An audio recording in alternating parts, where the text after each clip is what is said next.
available, Muhammad Muhammad Pictol, Yusuf Ali, Professor Abdul Halim of the SOAS University, and all these translations that are available. He is the only one who said that I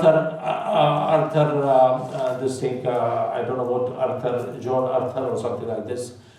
And he arranged the Quran chronologically. He said this is how it should have been arranged, not the way it has been arranged. So he has given you a work, ready-made work, but it was rejected not only by the Muslims, it was also rejected by the non-Muslims. Those who wait for any opportunity, slightest of opportunity of banking on anything against the Quran, even they rejected it. They said, we are not interested in this. And now it is like, and it will be available in these bookshops, American and British and French bookshops, so long it is not sold out. But, so it did not affect the faith of the people. And the person to whom I gave example, he didn't bother even to go to buy the copy. So what do we expect about the others? Even he didn't bother to go. The problem is this: look at the ijaz of the Quran. Look at the ijaz of the Quran. No matter when Surah Al-Dahr was revealed, no matter in what order it was revealed, but look at the coherence of the surah. That I do agree, some of the ayahs might have been revealed on some other occasions, and they were put in this place. But look at the coherence. I mean, no human effort, no poet, no literalist could possibly gather and arrange the ayahs of the Quran, or the system of the rhythm of the Quran, the way Rasulullah has arranged. I mean, this, you see, the way Quran is arranged and survives is under the Mashiach of Allah subhanahu wa ta'ala. In as much as Imam Sahib al-Asr and Jalallah ta'ala is in ghaiba because of maslahat and because of the Mashiach of Allah subhanahu wa ta'ala. Had it not been for Mashiach of Allah subhanahu wa ta'ala, Imam would not have been in occultation. Had it not been the Mashiach of Allah subhanahu wa ta'ala, Quran would not have been arranged in this way as it is arranged. It would have been arranged in some other way. So everything that is happening is under Mashiach of Allah subhanahu wa ta'ala, and that's why it survives. Otherwise it would not have survived.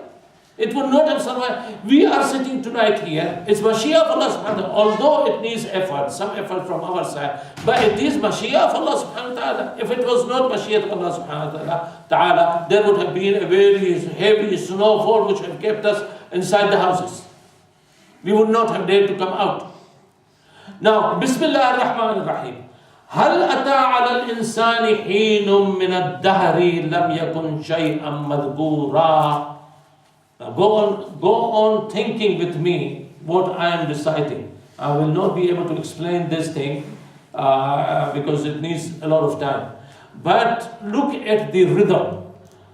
هل أتى على الإنسان حين من الدهر لم يكن شيئا مذكورا إنا خلقنا الإنسان من نطفة أمشاج نبتليه فجعلناه سميعا بصيرا إنا هديناه السبيل إما شاكرا وإما كفورا إنا أعتدنا للكافرين سلاسل وأغلالا وسعيرا إن الأبرار يشربون من كأس كان مزاجها كافورا عينا يشرب بها عباد الله يفجرونها تفجيرا يوفون بالنذر ويخافون يوما كان شره مستطيرا ويطعمون الطعام على حبه مسكينا ويتيما وأسيرا إنما نطعمكم لوجه الله لا نريد منكم جزاء ولا شكورا إنا نخاف من ربنا يوما عبوسا قمطريرا فوقاهم الله شر ذلك اليوم ولقاهم نضرة وسرورا وجزاهم جنة وحريرا وجزاهم بما صبروا جنة وحريرا متكئين فيها على الأرائك لا يرون فيها شمسا ولا زمهريرا. And it continues. Every single ayah is ending in a certain way.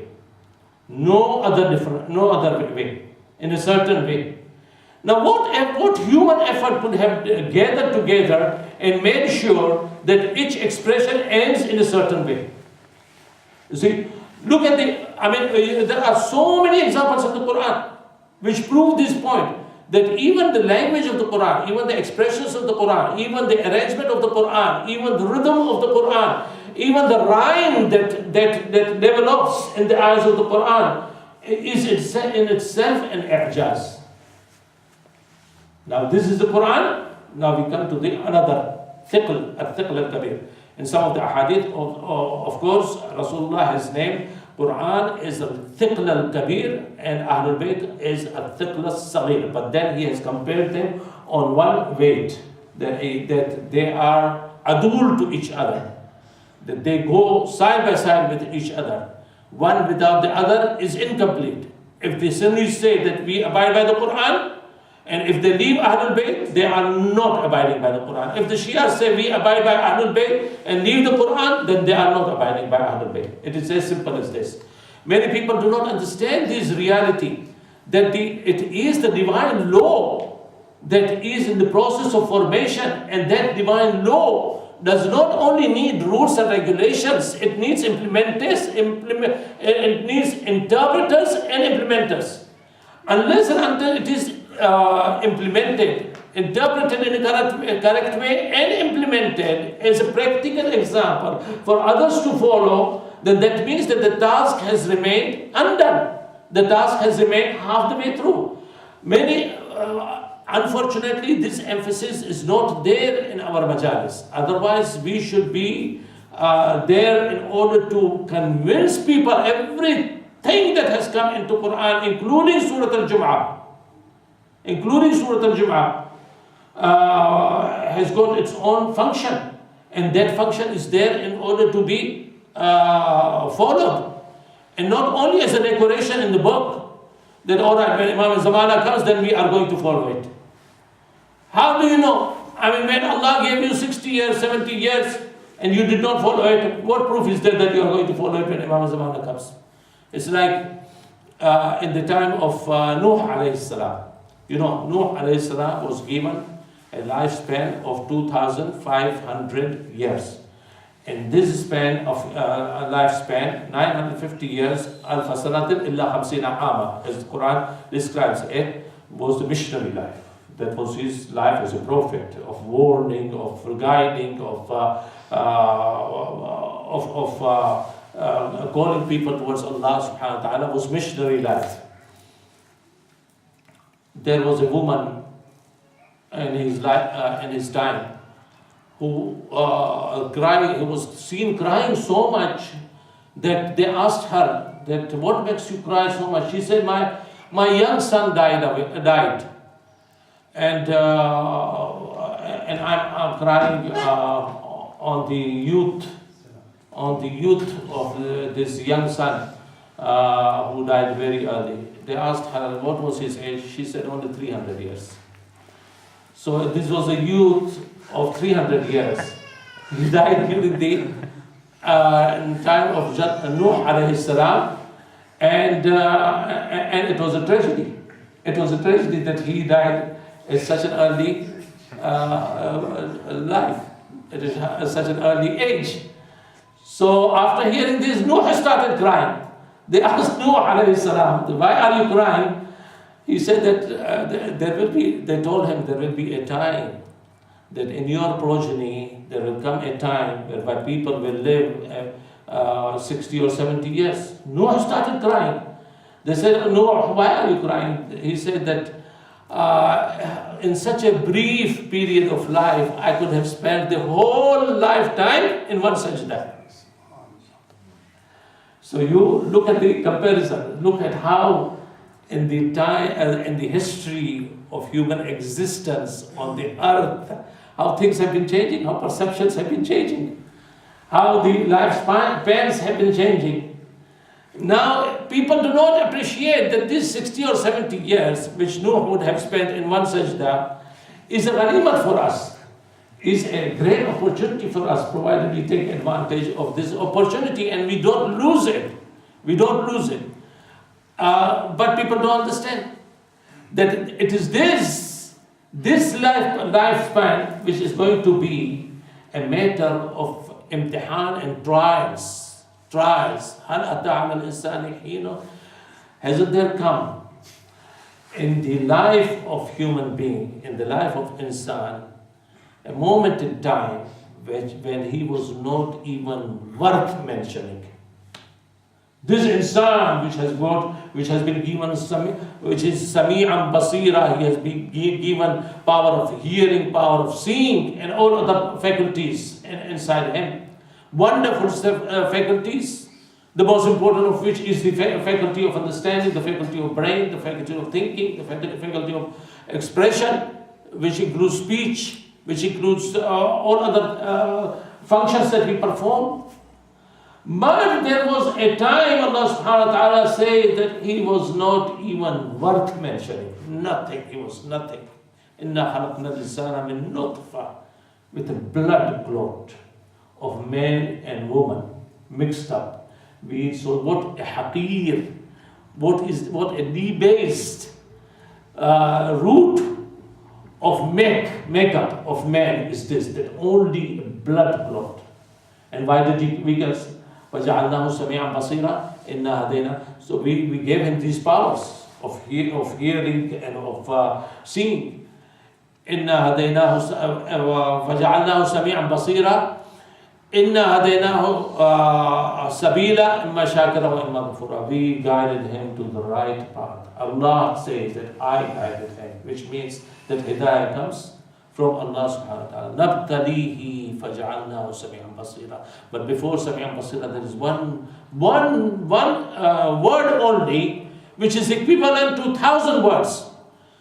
So that we may try him. So that means this life is the basis of trial. It is a trial, after which there will be hisab.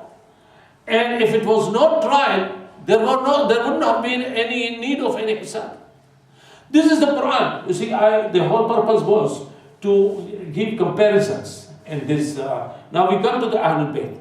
We come to the Ahlulbayt in as much as each ayat of the Quran, each surah of the Quran explains itself, and it is full of i'jaz. Even if it is whether it would have been arranged chronologically or not, in itself it is an i'jaz. So are the Ahlulbayt. And the Ahlulbayt are the manifestation. Ahlulbayt, when a wife of the Prophet was asked that what is Muhammad? What is the reality of Muhammad? What do you think about Muhammad? She said, he is a Quran in action. He is a Quran in action. When Amirul Mu'mineen told them in Siffin, when they raised the pages of the Quran on the lances, and they said that this is, and he told them this is a deception, don't go for it. This is Quran and Samit. I am the Quran and Atiq. Come to me and I'll tell you that what are the realities and what the Quran said. But they didn't follow. And they followed their own ahwa. As a result, Muslim community is suffering up to now.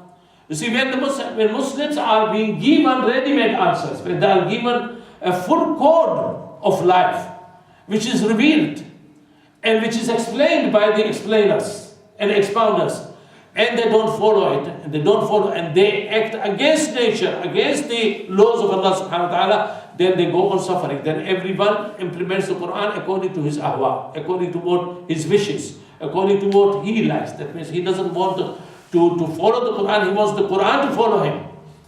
He wants the Quran to follow him. He wants the Sharia to follow him. Because Sharia is that. Otherwise, what Sharia is there which tells you give swords to the kids. Look in the YouTube and you'll be able to see.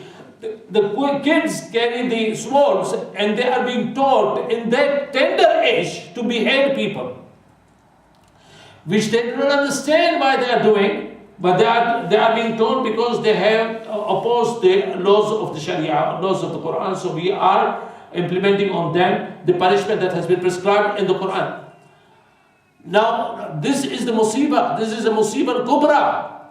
That when Muslims start interpreting the Quran according to their own wishes, you cannot win in this situation. What sort of unity? Where are you going to? Where is the common dimension? Where is the common factor between them and us? From where are you going to start implementation of Muslim unity? From where? There is no commonality between them and us. This is a rotten mindset. This is the mindset of the Khawarij.